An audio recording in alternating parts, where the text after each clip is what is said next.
Good morning, good afternoon, or good evening. Welcome to another video tutorial. Today's topic is cubes and cube roots. Get out your notes, your pencils, your paper, and here we go. So, cubes. What are cubes? Both of these are pictures of cubes. Well, what are they? Well, here, a cube is a three-dimensional shape that has the same length, same width, and same height and measurement. Kind of like a square, but squares are two-dimensional. Squares, same length, same width. Cubes, same length, same width, same height. Okay? To find the volume of a cube, which just means how much it can hold, how much you can pour in there like water, to find the volume of a cube is just length times width times height. That'll tell you how much it can hold. So, if I wrote this down, 5 to the third power, some people would say 5 cubed. Just like if I wrote 5 to the second power, some people would say 5 squared. And why would they say that? Because 5 to the third power means 5 times 5 times 5. Same measurements. So that would represent a cube. So here, I just want you to calculate this. What does 5 to the third power equal? What does 7 to the third power equal? You got that. We don't really need to spend any time on this. But I do need to discuss this part. How to find the cube root of a number. How to find the cube root. Yesterday you learned how to find the square root of a number. Like if here was 36, what's the square root of that? Well, that would be 6 by 6 because each side is 6. So when you want to find the cube root of a number, you're using that square root symbol again, but they put a little 3 next to it. So it wants you to find the cube root of that number. To find the cube root of a number, such as 64, you can use prime factorization, all right? I mean, some of you guys could probably just do this in your head. What times what times what? What times what times what times what is 64. You might be able to figure that out in your head.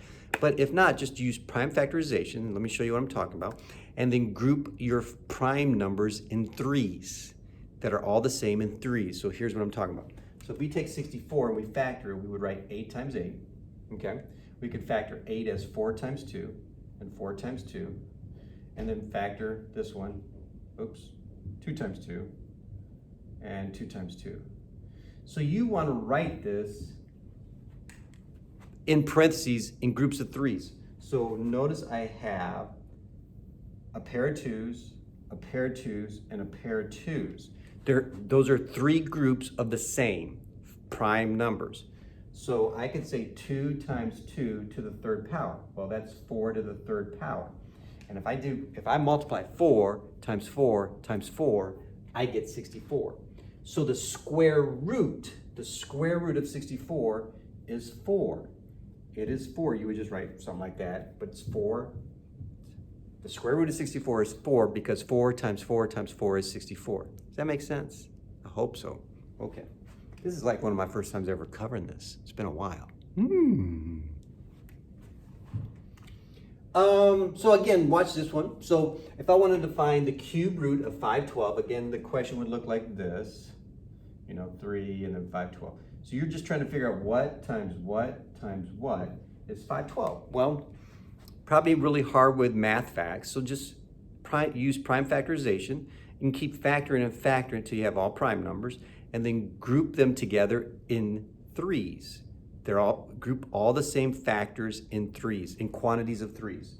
So here, if I factor this, I can divide by 2, and then I divide by 2, and then I divide by 2, and then here, 8 times 8, and then 4 times 2, and then, okay. So I have now all prime numbers. Well, how many, and they're all 2s, You see that? They're 2, 2, 2, 2, 2, 2, 2, 2. How many are there?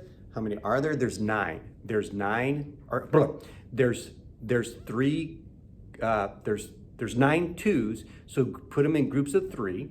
And so that means you have, if you write it like this, you have 2 times 2 times 2 to the third power. Well, just do the math. 2 times 2 times 2, well, that's 8 to the third power. So this cube root of 512 would be 8, because 8 times 8 times 8 gives you 512. Does that make sense? I hope you enjoyed today's lesson. 5 minutes long. That's not too bad, Mr. Carlo. Good job. All I want you to do is just press pause and solve these problems. find the cube root. And we will go over this tomorrow. Hope you guys enjoyed today's lesson. See you guys later. Bye-bye.